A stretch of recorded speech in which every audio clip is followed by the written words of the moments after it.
동물과 에너지 단원에서 챕터 2인 순환에 대해서 오늘 배워볼 거예요. 지난 시간에는 소화를 다뤘고 소화에서 영양소들의 종류, 그 다음에 소화가 되는 과정, 필요한 효소들, 그런 영양소들이 어디로 흡수되는지 이거 배웠어. 그럼 오늘은 순환을 배울 건데, 그럼 순환이 왜 중요한지부터 먼저 보고 들어갈게요. 우리 지난 시간에 이제 소화를 배워서 음식물들이나 물이 들어가게 되면 소장에서 흡수가 되고 대장에서는 물이 흡수가 되고 이렇게 소화에서 쪼개진 영양소들이 소장으로 들어왔어. 그치? 자, 근데 우리 사람이 이렇게 있다고 치면 자, 소장이 여기쯤 있겠지. 소장에서 영양소들이 이렇게 흡수가 되잖아.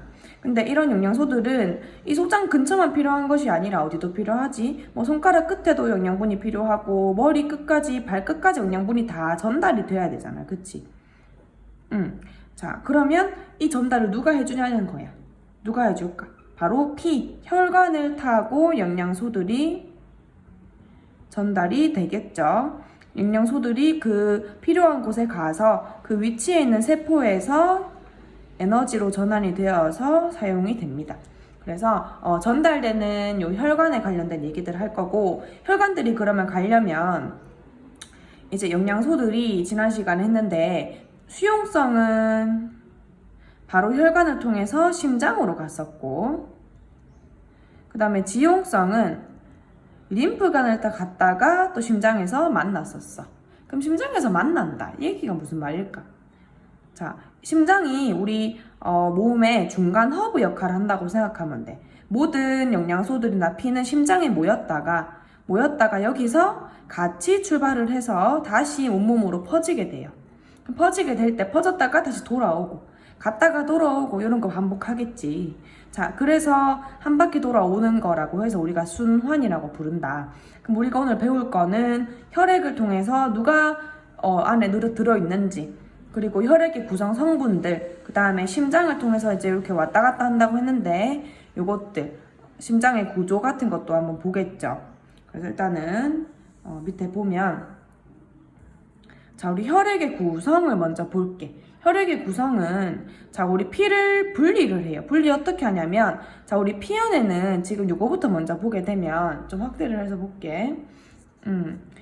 커다란 세포인 백혈구가 있고, 얘는 핵이 있어요. 이 안에 핵도 존재하고, 실제로 항체랑 싸우기도 하고, 식균 작용도 하고, 이 적혈구, 백혈구, 혈소판 중에서는 백혈구가 가장 뭔가 생명체 같은 역할을 해. 적혈구는 핵이 없고 혈소판은 그냥 죽은 세포 찌꺼기 정도라서 핵도 없고 모양도 불규칙하고 혈액을 응고시키는 역할만 하는 그런 애야. 간단하게 하면. 자, 그러면 이렇게 다양한 애들이 모여 있는데 지금 딱 봐도 얘들 말고 그러면 피 안에는 백혈구, 적혈구, 혈소판 말고도 물도 있겠고, 이 물 안에 아까 소장에서 흡수돼서 전달되고 있는 영양소들도 녹아 있겠지. 근데 그런 영양소들보다 당연히 얘네들이 더 무겁겠지. 즉 밀도가 더 높겠지. 그래서 밀도 차이에서 분리를 하게 되면 이 혈구와 혈장이라는 것으로 분리가 돼.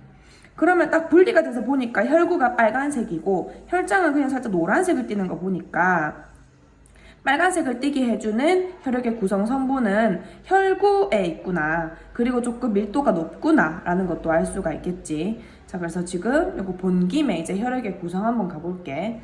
자, 혈구, 혈장으로 나뉜다. 자, 혈구 안에는 적혈구, 백혈구, 혈소판이라는 게 있어. 적혈구는 혈구 중에 수가 가장 많다. 그리고 이름에 들어있듯이 얘가 바로 피를 빨갛게 보여주게 하는 원인이 되는 요소예요. 그 다음에 헤모글로빈이라는 게 있어서 산소와 이산화탄소를 운반한다. 이 헤모글로빈이 단백질 구성되어 있는 이렇게 생긴 단백질의 덩어리거든. 근데 이 단백질에 사이에 철이 있어. 철에 산소가 이렇게 딱 붙을 수 있어. 그래서 산소를 운반을 합니다. 그 다음에 그래서 백혈구도 지금 보면 백혈구는 핵이 드디어 있죠. 그 다음에 혈구 중에서는 수가 가장 적고, 식균 작용은 뭐냐면 세균을 먹는 거지. 그러니까 이 백혈구가 나가서 실제로 우리 세균들이랑 싸운다는 거지. 그 다음에 항체를 직접 생성한다. 항체는 뭐냐면 그 균들이랑 싸울 때 균들을 붙잡아두는 역할을 하는, 도와주는 역할을 하는 세포라고 생각하면 돼요. 몸을 방어해주는 역할을 합니다. 그 다음에 혈소판이라고 하는 것은 아까 쌤이 얘기했지만 이제 뭐 세포가 죽은 세포의 찌꺼기, 다 찢어진 세포 정도라고 생각을 하면 돼서 핵도 없고 모양도 일정하지 않고 대신에 하는 일은 혈액을 응고시켜서 출혈을 억제한다 라는 거. 그러면 혈소판의 양이 정상보다 부족하게 되면 피가 났을 때 그 출혈이 막아지는 게 좀 힘들겠지. 그러면은 출혈이 잘 억제가 안 되니까 과다출혈로 뭐 위험한 상황까지 이룰 수가 있겠지. 그런 것도 생각할 수가 있다. 자, 혈구의 크기와 수 잠깐 보면 한 번만 좀 잠깐만.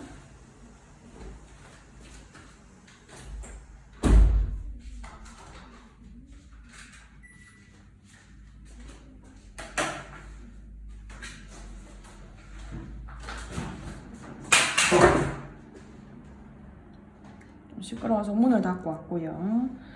다시 보면 적혈구, 백혈구, 혈소판이 있는데 적혈구는 수가 제일 많아. 그거 알아주면 되고, 백혈구는 크기가 제일 커. 수는 제일 적어요. 혈소판은 크기가 제일 작고 수는 적혈구보다는 작지만 백혈구보다는 많은 정도. 자, 여기서는 어떤 얘기가 나오냐면 만약에 어떤 이제 환자의 피를 검사를 했더니 백혈구의 수가 10,000개가 넘은 거야. 평소 정상 수치보다 백혈구 수치가 훨씬 높게 나온 거야. 그럼 어떤 걸 얘기를 할 수가 있냐면 백혈구는 식균 작용, 항체, 몸을 방어하는 역할을 하기 때문에 우리 몸이 바이러스에 감염됐거나 세균이 들어오게 되면 백혈구의 양이 늘어나요. 몸을 방어하기 위해서. 그럼 백혈구의 양이 평소보다 많게 수치가 나왔다라고 하면 그 사람은 감염되었다, 뭐 어디가 아프다라고 얘기를 할 수가 있겠지. 그래서 그런 것들. 그 다음에 그리고 가끔씩 이제 백혈병이 뭐냐고 묻는 친구들이 있는데 백혈병에 걸려도 백혈구 수가 굉장히 많아지거든. 근데 백혈병은 백혈구가 부족해서 아픈 게 아니라 백혈구가 너무너무 많은데 그 많은 백혈구들이 다 제대로 되지 않은 다 불량 백혈구들밖에 없어요. 그래서 정상적인 백혈구의 기능을 못하기 때문에 아무리 그렇게 많이 있어도 면역 기능을 제대로 하지 못해서 아픈 거죠. 그게 백혈병입니다. 이렇게 된다. 자, 그 다음에 혈장에는 그럼 뭐가 있을까? 혈장. 일단 혈장에 제일 기본으로 많이 들어있는 요소는 물이겠지. 물에 영양소, 노폐물, 호르몬, 항체, 이산화탄소들이 모두 운반된다. 자, 여기 보면 여기도 이산화탄소 있고 밑에도 이산화탄소 있지. 산소는 무조건 헤모글로빈에만 붙어서 이동이 되지만 이산화탄소는 혈장의 물에 녹아서 이온의 형태로 운반되기도 하고 아니면 헤모글로빈에 운반되기도 합니다. 그러면서 챔, 삼투압, 혈당량, 뭐 pH, 체온 등을 조절해주기도 한다는 거. 그래서 혈장과 혈구는 나뉘어서 얘기를 하면 되고 혈장이 55% 정도로 혈구보다 더 많이 차지를 하고 있어. 그럼 혈구는 45%가 되겠지. 이렇게 순환계를 얘기를 할 수가 있다. 자, 근데 우리 맨 처음 이제 기관계라는 거 그때 잠깐 얘기를 했었는데 챕터 1에서 그 기관계에 이제 소화계, 순환계, 호흡계, 배설계가 있었잖아. 그럼 기관계는 기관들이 모여서 있는 시스템을 의미를 하는 거기 때문에 이 순환계에 들어있는 그런 기관은 누가 있냐면 심장, 혈관, 혈액으로 구성이 되어 있어요. 그러면 심장도 기관이고 혈관도 기관이 되는 거고 혈액은 혈관을 구성하는 조직이 되는 겁니다. 이거 참고로 좀 알아두자. 그래서 어째 영양소들이 이 혈관을 통해서 운반이 된다. 영양소뿐만 아니라 노폐물, 호르몬들도 혈관을 타고 운반이 된다. 그러니까 혈관이 우리 몸에 있는 고속도로, 도로 같은 교통 역할을 한다고 생각해 주면 됩니다.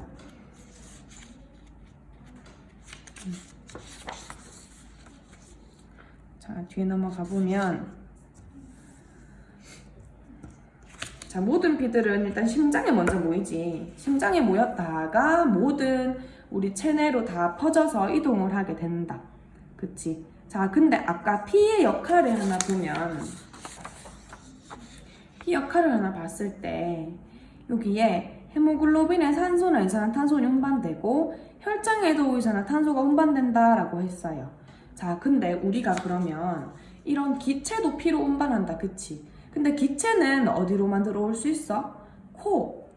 즉, 코 들어와서, 목 들어와서, 폐로만 들어가서, 폐로 이제 들어올 수 있지. 그러면 이제 다시 뭐 사람 그림을 잠깐만 그려보면 심장이 있고, 옆에 이렇게 폐가 이렇게 있겠지. 그 다음에 여기 소장이 있겠고, 뭐 피들이 이렇게 혈관들이 구성되어 있는데, 자, 우리가 이 혈관을 통해서 전달을 하고 순환을 시켜야 되는 것은 영양소, 노폐물들인데 다들 뭐 하기 위해서일까? 에너지를 만들기 위해서예요. 에너지를 만드는 것은 우리 영양소를 가지고 영양소를 분해를 해서 에너지를 만드는 반응인데, 이때 뭐가 나오냐면 영양소를 분해할 때 산소가 필요하고 에너지가 나오면서 이산화탄소가 부산물로 나오게 돼. 그러면 이때 산소가 필요한 거야. 그래서 우리가 들숨을 마실 때 그 들숨에 들어있는 산소를 이용을 해서 에너지를 만드는 반응을 하고, 날숨에는 이산화탄소가 더 많이 들어있겠지. 그 이유거든. 그러면 영양소를 이동시키고 산소도 피로 이동시키고, 그 다음에 만들어질 에너지도 이동시켜서 우리가 쓰고, 나온 이 찌끄레기인 이산화탄소도 피를 통해 이동해서 밖으로 내보내야겠지. 근데 이 산소든 이산화탄소든 얘들의 출입구는 항상 폐밖에 될 수 없는 거야. 자, 그러면 이 폐에서 뒤에 이제 호흡기에서 다룰 건데, 폐가 이렇게 있으면 안에 폐포라고 해서 작은 주머니들이 많이 공기 주머니들이 많이 들어있어. 그러면 여기로 산소가 들어오잖아. 기관지를 통해 산소가 들어오면 이 산소가 여기 있는 이 모세혈관으로 들어가서 결국에는 어디로 가야 되냐면 심장으로 가줘야 돼. 그렇지 않을까? 한번 생각해 보세요. 산소가 들어오면 폐로 들어오는데, 이 산소는 누구 필요해? 우리 몸에 있는 모든 애들이 다 필요하잖아. 그럼 산소가 몸끝, 머리로 다 가줘야 되는데, 갈 때는 혈관을 타고 가야 되고, 혈관을 타고 가려면 중간 허브인 심장을 무조건 지나야 된다. 그래서 폐로 들어오게 된 산소는 심장으로 바로 직행하게 되어 있어요. 그 다음에 다시 온몸으로 퍼지게 되는 거야. 이해되지? 자, 그러면 여기서 이산화탄소는 그럼 뭘까? 얘는 온몸에서 쓰고 남은 거잖아. 이 에너지가 만들어지는 반응은 세포에서 일어나는 거잖아. 여기저기 있는 세포에서. 거기서 만들어지는 이산화탄소가 혈관을 통해서 심장에 도달하게 되고, 다시 폐로 돌아가서 바깥으로 배출이 일어나겠지. 자, 그러면은 지금 보면 심장과 폐를 지나고 또 온몸을 지나면서 이런 혈관들이 모두가 이어져 있는 이러한 그림들이 우리가 보인다, 그치? 그래서 우리는 이런 걸 가지고 순환이라고 하고요. 이거 한번 볼 거야.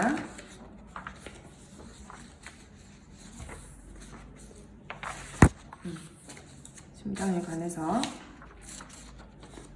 그래서 요거 이제 배우는 게 선생님이 좀 더 자세한 설명을 하고 난 뒤인 11쪽에 나오는 혈액순환, 요게 쌤이 이제 말하고자 하는 거거든. 요거를 하기 전에 자, 이거 잠깐 그림 한번 봐주면 심장 있고 여기 지금 온몸의 모세혈관 갔다가 폐 갔다가 이런 그림 나오지. 근데 이거를 하려면 일단 우리가 좀 뭐 정맥이든 동맥이든 이런 것 좀 외워줘야 돼서 동맥, 정맥의 차이부터 먼저 하고, 그 다음에 심장에 또 여러 가지 이렇게 구역들이 나눠져 있기 때문에 그런 것도 배우고, 그 다음에 다시 얘기를 해볼게.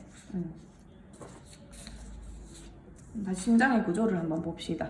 자, 심장의 구조는 얘가 지금 되게, 이게 진짜 심장의 구조 그림이긴 한데 되게 복잡하. 너무 복잡해. 그래서 간단하게 한번 심장의 구조를 그려볼게요. 하트. 하지. 심장에는 방이 4개가 있는데 2개는 연결이 되어 있어. 이런 식으로. 하나, 둘, 셋, 4개가 있어. 근데 여기는 연결이 되어 있고 여기도 연결이 되어 있지만 얘들 좌우는 절대 통과하지 못한다. 자, 그리고 이거를 사람으로 딱 치고 사람이 얼굴을 여기로 드러내고 있어요. 그럼 어디가 왼쪽일까? 여기가 우리 눈으로 봤을 때 오른쪽에 있는 이 반 하트짜리가 왼쪽이겠지. 그래서 여기가 좌, 여기를 우. 그럼 방이 4개가 있어. 자, 근데 위에는 그냥 방으로서 좌쪽에 있는 심장에 있는 방, 오쪽에 심장에 있는 방. 근데 여기 밑에는 또 같은 방을 써줄 순 없잖아. 그래서 실이라고 해서 한자를 써줍니다. 좌심실. 여기는 우심실. 그래서 이렇게 4가지 방으로 나눠져 있어요. 자, 그러면 이제 좌심실, 좌심방, 우심방, 우심실 중에서 지금 다룰 것은 좌심실을 조금 볼게. 자, 아까 이렇게 그림 그렸던 거 보면 심장에서 온몸으로 나갔다가 돌아오고 요거 봤죠? 자, 그러면은 심장을 기준으로 어떤 곳은 몸으로 가고 어떤 곳은 폐로 가고 어떤 곳은 폐가 들어오고 이런 것들이 다 방마다 자기만의 역할이 있어. 근데 그 중에서 좌심실이 제일 힘이 세야 돼. 왜냐하면 좌심실이 바로 온몸으로 피를 보내는 출발점이거든. 자, 그러면 심장이 한번 딱 힘을 주면 심장이 한번 수축해서 온몸으로 피가 다 돌려면은 얘가 수축할 때 굉장히 힘이 세야겠지. 그러면 그 수축하는 힘을 내려면 근육이 되게 두꺼워야겠지. 그래서 좌심실의 내벽이 가장 두꺼워. 가장 두껍고 근육이 가장 많다. 좌심실이. 자, 그 다음에 온몸으로 내보내는 혈관이 좌심실이 연결이 되어 있다. 됐죠? 자, 그 다음에 그러면은 좌심실에서 이제 나가게 되면 온몸을 다 돌고 온몸 돌고 난 피가 돌아와야 돼. 다시 심장으로 들어와야 되는데 그때는 어디로 들어오냐면 자, 좌심방과 좌심실은 얘들아 지금 피가 공유되지. 여기 열려 있으니까. 그치? 근데 그렇다고 해서 아래 위로 막 공유되고 섞이는 건 아닌데 어쨌든 같은 피가 여기 존재한단 말이야. 근데 생각해보자. 온몸으로 피가 가는 이유는 뭘까? 이 몸이 뭘 필요로 한데? 자, 온몸으로 피가 갈 때는 쓰레기를 가지고 갈까? 온몸에 필요한 영양분을 가지고 갈까? 영양분 가지고 가겠죠. 영양분은 어떤 거 있어? 그냥 영양소와 그리고 산소를 가지고 가겠지. 그럼 이거를 가지고 깨끗한 피가 간단 말이야. 근데 온몸에 가게 되면 온몸에 있는 세포에서는 작은 조직세포에서는 이 영양소와 산소를 가지고 에너지를 만들겠지. 그럼 에너지 만들면 뭐가 나와? 노폐물과 이산화탄소가 나오잖아. 그럼 이산화탄소와 노폐물을 어떻게 해야 돼? 노폐물 중에서 뭐 배설돼서 오줌이나 아니면 오줌으로 나갈 거는 나중에 신장으로 가져야 되고 이산화탄소는 기체니까 어디로 가져야 될까? 폐로 가져야겠지. 어쨌든 근데 여기로 바로는 못 가니까 무조건 심장으로 돌아가야 된다고 했잖아. 무조건 심장을 거쳐서 가야 돼. 그럼 이 노폐물과 이산화탄소가 담겨있는 피가 들어가겠지. 갈 때는 어디로 가냐? 좌쪽이 아니라 우쪽에 들어가는데 우심방으로 들어갑니다. 요렇게. 자, 그러면은 여기는 조금 어떤 피가 있을까? 노폐물과 이산화탄소가 있는 피가 있겠지. 그러면은 그 피는 피는 항상 방에서 실로 흘러요. 방실. 방에서 실로 흘러. 그러면은 여기 노폐물과 이산화탄소가 있는 피가 우심실로 이동이 되고, 그럼 우심실에서는 뭐 하고 싶을까? 이산화탄소를 폐로 내뱉고 싶어 하겠지. 그래서 우심실은 또 폐와 연결이 되어 있어. 그래서 우심실에 있는 피가 폐로 가게 됩니다. 그럼 폐에서는 이산화탄소를 바깥으로 내보내고 산소를 다시 들여서 폐를 지나온 피는 깨끗하게 정화가 되어 있겠지. 산소가 많고 이산화탄소는 적은, 즉 깨끗한 피예요. 그럼 이 피는 다시 좌심방으로 들어가. 그러면 깨끗한 피가 다시 좌심실로 옮겨지고 또 온몸으로 가서 산소 공급해주고 돌고 더러운 피 우심방 갔다가 우심실 내려가서 폐 갔다가 왔다 갔다 하면서 순환이 일어나는 거예요. 됐지? 자, 잠깐 놔두고 잠깐 심장 구조 보고 갈게. 자, 내부는 가슴 중앙에서 약간 왼쪽에 치우쳐 있습니다. 완전 중앙은 아니고 완전 왼쪽도 아니야. 그 다음에 2개의 심방과 2개의 심실. 심방은 여기 지금 딱 보면 좌심실, 심실은 피를 내보냈어. 우심실도 피를 내보냈어. 근데 우심방이나 좌심방은 피를 받아들였지. 그래서 방은 받아들이고 실은 내보내는 곳이라고 생각을 해주면 돼. 그 다음에 심실의 벽이 심박병보다 근육이 두껍게 발달되어 있다. 이것도 왜 그럴까? 심실에서 피를 내보내는 역할을 하니까 더 잘 수축이 일어나야 되고 근육도 두껍겠지. 그래서 좌심방보다는 좌심실이, 우심방보다는 우심실이 더 두껍고, 둘 중에 비교하라 하면은 좌심실이 더 두꺼운 거지. 온몸으로 내보내야 되기 때문에. 그리고 폐까지 가는 거는 그렇게 어렵진 않잖아. 이렇게 되어 있습니다. 자, 그런데 쌤이 지금 방금 항상 방에서 실로만 피가 흐른다고 얘기를 했잖아. 그럼 반대로 흐르면 어떻게 되는데? 항상 폐에서 들어오고 실에서 나가줘야 되는데 여기 있는 피가 다시 올라가 버리면은 폐로 깨끗하게 들어가고 막 역류가 일어나면은 피가 다 섞이고 난리도 아니겠죠. 그렇게는 일어나면 안 돼. 그래서 이 좌심방과 좌심실, 방실 사이에는 그냥 저렇게 뚫려 있는 게 아니라 판막이라는 게 존재해. 판막. 좌심방, 좌심실이라고 하면 이렇게 생겼어, 판막이. 자, 이거는 뭐냐면, 자, 여기서 피가 위에서 아래로 가려고 하면은 얘들이 열리게 생겼잖아. 이렇게 열리는 거야. 근데 밑에서 피가 올라가려고 하면, 즉 여기에 압력이 높아지면 얘들이 여기가 먼저 힘을 받아서 닫혀버리게 돼요. 이런 식으로. 위에서 내려주면 이렇게 열리지만 밑에서 눌러주면 얘들이 닫혀버리는 거야. 이런 식으로.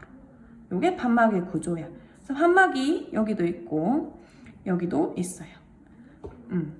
그렇기 때문에 판막으로 혈액의 역류를 방지시켜준다.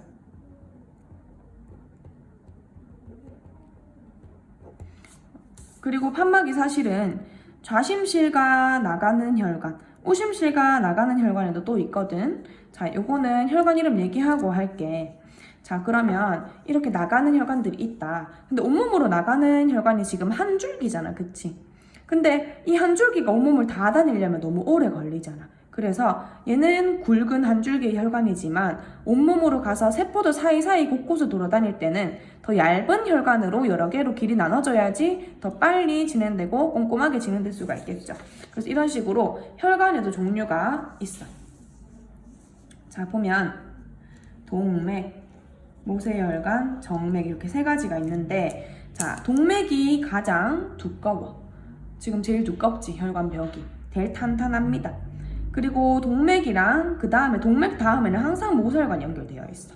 모세혈관은 이름에 들어있듯이 아주 얇은, 즉 얼마나 얇냐면 혈관의 벽이 그냥 세포 한 층이야. 세포 한 겹의 층으로 이루어져 있고, 그 다음에 이렇게 넓게 오던 애들이 여러 가지 줄기로 넓게 고루고루 퍼지기 때문에 옆에 있는 세포들과 맞닿는 면적이 넓어져서 물질이 왔다 갔다 교환하기가 좋겠지. 여기서 말하는 물질 교환이라는 거는 영양소를 주고 노폐물을 받아오는 이거를 얘기를 합니다. 그 다음에 정맥은 혈액이 동맥보다는 혈관벽이 얇고 탄력도 작다. 자, 그래서 동맥이 바로 심장에서 나가는 혈관이거든. 그러면 심장에서 나갈 때는 아까 심실이 수축을 심하게 하기 때문에 이 심실에서 만들어지는 압력을 견뎌야 돼. 혈관이 터지면 안 되기 때문에 심실에 연결되어 있는 동맥이 가장 두껍다. 그러면 온몸을 돌 때는 모세혈관의 형태로 돌아야 된다. 그러고 나서 다시 돌아올 때는 정맥을 타고 돌아오게 되는데, 자, 정맥은 동맥보다는 두껍지 않아도 되잖아. 근데 이 심장에서 출발한 힘으로 다 돌고 돌아오는 거라서 정맥이 사실 심장에서 제일 멀리 있는 혈관이지. 심장의 수축의 시작에서부터. 그렇기 때문에 여기는 혈액이 이동하는 혈류의 흐름이 조금 약할 수가 있어. 그래서 여기도 역류하지 말라고 정맥에도 가는 방향대로 판막이 존재합니다. 그래서 혈관에도 판막이 존재한다는 거 발표해놓고, 그래서 정맥과 동맥의 정의는 심장에서 들어오는지 나가는지에 대해서 나뉘게 돼. 그럼 요거를 쌤이 다시 깔끔하게 한번 그려볼게.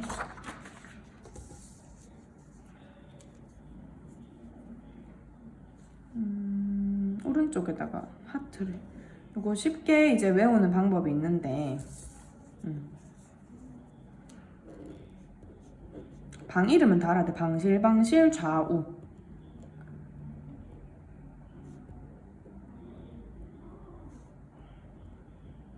같이 그려보면 좋을 것 같아.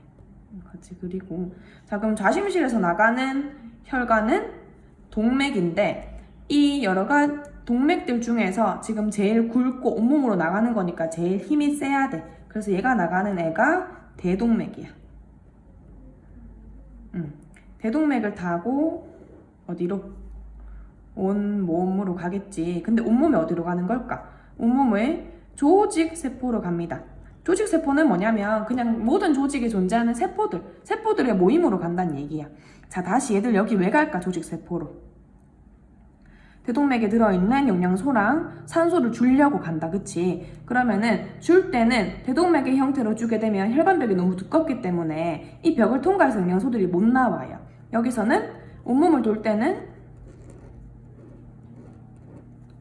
모세혈관의 형태로 혈관의 형태를 바꾼다. 모세혈관으로 이 혈액이 흐르게 되고, 그러면은 온몸에 흐르는 이 모세혈관은 조직세포한테 뭘 줄까? 영양소와 산소를 전달하고, 대신에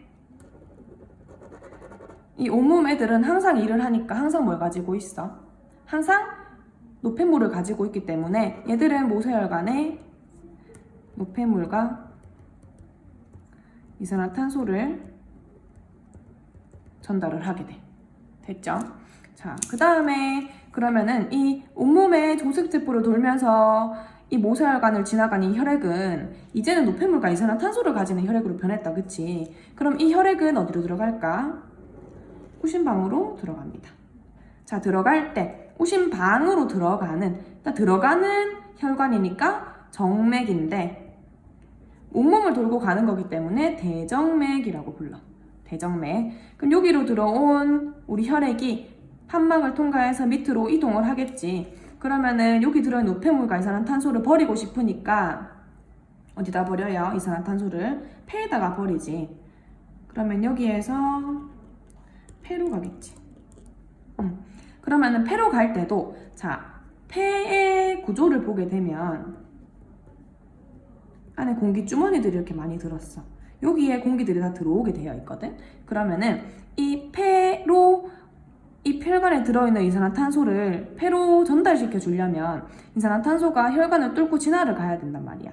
그러려면 여기 있는 모세혈관이 폐를 둘러싸야 돼. 이런 식으로. 그래서 우심실에서 나오는 혈관은 나오는 거니까 동맥인데 어디로 가요? 폐로 가잖아. 폐동맥이라고 부르고, 폐동맥을 타고 혈관이 이동을 해서 이 폐를 둘러싸고 있는 모세혈관을 지나면서 폐에 뭘 줄까? 이번에는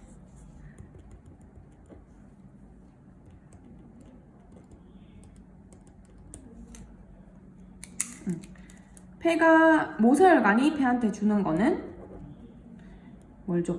노폐물이나 이산화탄소를 주겠지. 여기서는 이산화탄소만 주죠. 근데 폐는 모세혈관한테 뭘 줄까? 산소를 주겠지. 그치? 자, 그래서 이 폐동맥이 모세혈관을 지나서 폐를 지나고 나면 이제는 깨끗한 피로 변신이 됐어. 폐에서 더러운 거 버리고 왔기 때문에. 그래서 이 깨끗한 피는 다시 좌심방으로 들어갑니다. 얘 이름이 폐에서 나왔고 심장으로 들어가는 혈관이기 때문에 폐정맥. 이렇게 된다. 자, 그래서 이게 지금 혈액순환이고, 그러면 지금 왼쪽 오른쪽 나눠서 내가 지금 보면 오른쪽은 온몸을 기준으로 이렇게 순환하는 거지. 왼쪽은 폐를 기준으로 순환하는 거죠. 그래서 오른쪽을 체순환 혹은 온몸 순환이라고 부르고, 왼쪽을 폐순환이라고 불러. 그러면 체순환 한번 정리를 해볼까? 출발이 어딜까? 체순환의 출발은 좌심실에서 뭘 통해서? 대동맥을 통해서 어디로?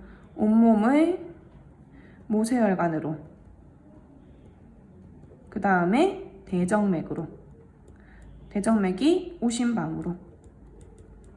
이게 지금 체순환이지, 체순환.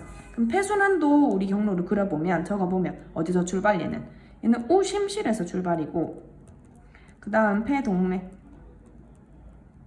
그 다음 폐의 모세혈관, 그 다음 폐정맥, 좌심방, 이렇게 되겠죠. 이거 다시 적어봅니다. 그래서 여기가 폐순환, 체순환이고, 좌심방에 있던 실이 다시 좌심실로 이동하기 때문에 결국에는 이 폐순환과 체순환은 다 이어져 있어. 자, 그리고 여기서 지금 우리가 얘기할 만한 게 뭐가 있냐면, 자, 지금 볼게. 우리 대동맥에 흐르는 피는 아까 깨끗한 피였다, 그치? 영양소와 산소를 온몸에 가져다 주잖아. 근데 온몸 지나고 나면은 노폐물과 이산화탄소가 더 많은 피로 바뀌게 되겠지. 그래서 같은 혈액이라도 그 안에 들어있는 영양소와 산소의 양, 그리고 이산화탄소의 양에 따라서 혈액의 종류를 우리가 나눠서 얘기를 하게 돼. 이런 것처럼 대동맥에 흐르는 것처럼 영양소와 산소를 좋은 것들 가지고 있는 깨끗한 피는 동맥혈이라고 불러요. 그러면 노폐물과 이산화탄소를 가지고 있는 혈액은 정맥혈이라고 부르겠지. 자, 그러면 대동맥에는 동맥혈이 흐른다, 대정맥에는 정맥혈이 흐른다라고 말을 합니다. 그럼 대정맥이 오심방에 들어오니까 오심방에는 뭐가 있을까?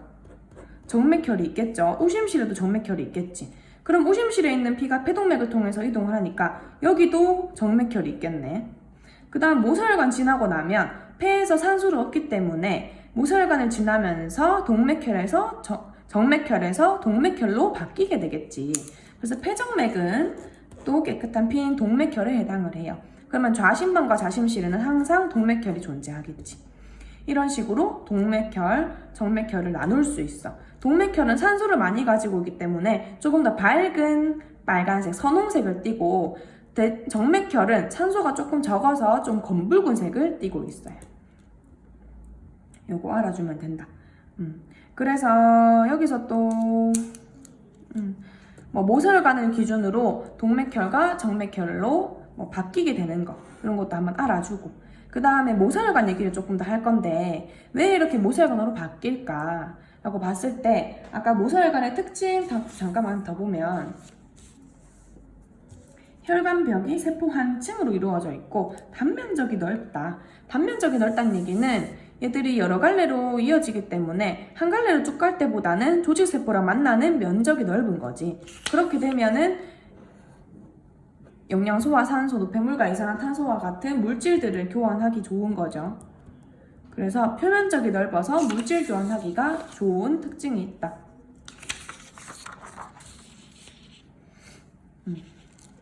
저기 11쪽에 맨 위에 보면 키포인트에 모세혈관이 물질 교환에 적합한 이유 있어.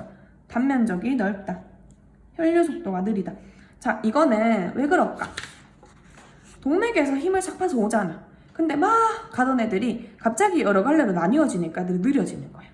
오다가 샥 느려지고 다 통과하면은 조금 더 빨라져요.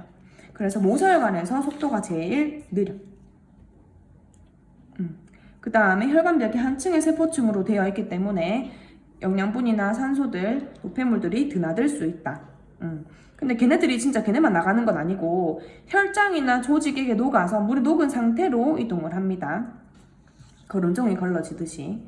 그래서 밑에 동맥혈, 정맥혈도 설명했던 거 있으니까 봐주고, 어디에 동맥혈이 흐르는지도 다 암기가 돼야 돼요. 대가 붙으면 이렇게 생각하면 돼. 대가 붙으면 동맥 그대로야.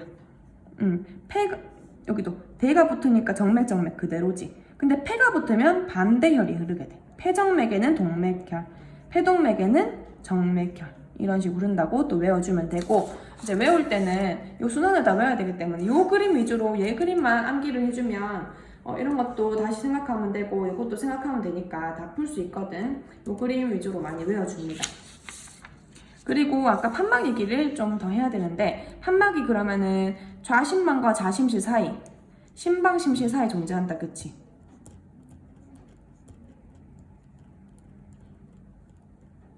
그리고 아까 혈관의 종류할 때 정맥에도 존재를 했었어. 왜냐면 정맥이 압력이 약하기 때문에 역류를 방지하려고. 그리고 또 있는 곳은 어디냐면 심실에서 동맥 사이. 심실에서 동맥 사이. 심장에서 나가는 혈액이기 때문에 나가려는데 다시 들어오면은 큰일 나죠. 그래서 심실과 동맥 사이. 자, 그러면은 요거 두 개고 요거 두 개니까 결국에는 심장에는 총 4개가 있겠네. 그럼 정맥에는 몇 개 있냐 물으면 몰라. 그거는 정맥이 곳곳에 존재하기 때문에 뭐 개수를 묻진 않아. 그 다음에는 우리가 10쪽에도 이제 밑도 치려고 한번 봐주면 심장박동의 정의도 나오고 심장의 끊임없는 수축과 이완이다. 수축을 해야지 바깥으로 나갈 수 있고 좀 이완을 해줘야지 심방에 있는 피가 심실로 내려올 수가 있거든. 그래서 선생님 방금 그렸던 이런 간단한 모식도 말고 진짜 심장 그림 한번 봐주면 헷갈릴 수 있으니까 한번 봐줍시다. 그러면 여기 있는 게 여기가 심실, 여기 판막 이렇게 살짝 깔때기 모양으로 있는 거 보이지? 그리고 여기가 심방, 심방, 우심방, 좌심방. 그리고 좌심실에서 나가는 대동맥이 어디 있냐면 뒤에 있잖아. 이거는 뒤에 있는 게 아니라 여기 뒤에 요렇게 가서 이 파란 색깔 동맥, 폐동맥 뒤로 이렇게 연결되어 있어요. 대동맥은 뒤에 있다. 요거 그림이 그거 숙제나 이제 시험에 자주 나오거든. 그리고 대동맥 타고 가서 몸 돌고 대정맥으로 들어오지. 우심방으로 들어와서 우심실 갔다가 우심실에서는 폐동맥으로 폐로 나가야 되잖아. 폐동맥은 여기 앞에 연결되어 있어. 쌤은 아까 그림을 그린다고 이렇게 했잖아. 근데 그게 아니라 여기 위로 연결이 되어 있다. 그럼 폐로 갔다가 이제 폐 지나서 폐정맥으로 들어와야 되지. 어디로 들어와요? 좌심방으로 들어올 때는 지금 폐정맥 여기 뒤에 딱 두 갈래가 나눠져 있어. 여기로 들어가게 돼. 봐주고 여기 판막 얘기 나오니까 역류 방지하는 거 한번 봐주고 심실의 벽은 두껍다. 다시 한번 봐주고 그래서 정맥의 판막도 혈액이 흐르는 방향에 따라서 열리거나 닫힌다. 쌤하고 설명했던 거고 그 다음에 또 중요한 게 혈관마다의 특징이 좀 중요해요. 이것도 한번 보면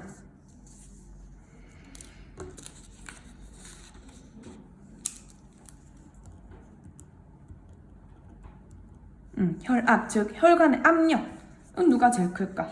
생각해보면은 자, 동맥이랑 정맥이랑 모세혈관이 있어. 누가 제일 클까? 당연히 심장에서 출발하는 동맥이 제일 크겠지. 그 다음에 누굴까? 자, 압력을 만들어주는 애는 심장이야. 그래서 심장에 가까울수록 혈압이 높아요. 더 깊게는 생각하지 말고 모세혈관, 그 다음 정맥 이 순서대로 혈액이 있다. 심장 기준으로 먼 순서대로 낮아지는 거. 그 다음 두 번째는 혈류 속도. 자, 속도는 누가 제일 빠를까? 심장에서 출발하고 가장 힘이 센 동맥이 제일 빠르겠지.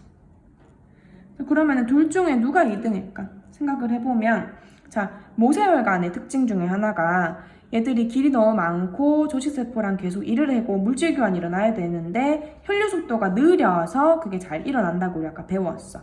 그래서 모세혈관이 꼴찌. 나쁜 게 아니라 좋은 거지. 왜냐하면 길이 여러 갈래로 다 나눠지기 때문에 느려질 수밖에 없어요. 정맥이 2등. 그 다음에 단면적. 어떤 혈관의 단면적이 제일 크냐라는 거지. 단면적이라고 하면 그 혈관이랑 맞닿아 있는 세포들이랑 맞닿을 수 있는 혈관의 면적들. 모세혈관이 제일 넓지. 그래서 물질 교환 제일 잘하잖아. 그 다음 정맥이에요. 그 다음 동맥. 동맥은 두껍고 되게 많이 가지도 않고 단면적도 작은 애다 라고만 생각해주면 돼.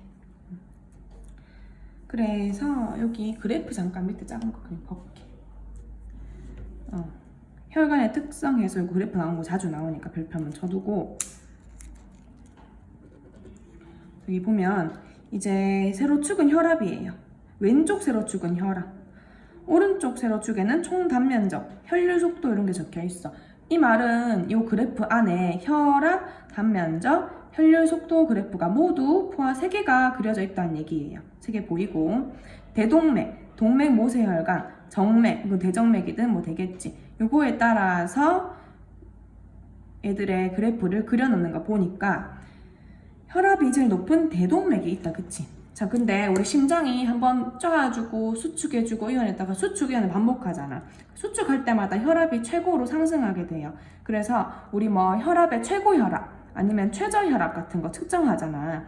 측정할 때는 이 대동맥의 혈압을 측정하는 거야.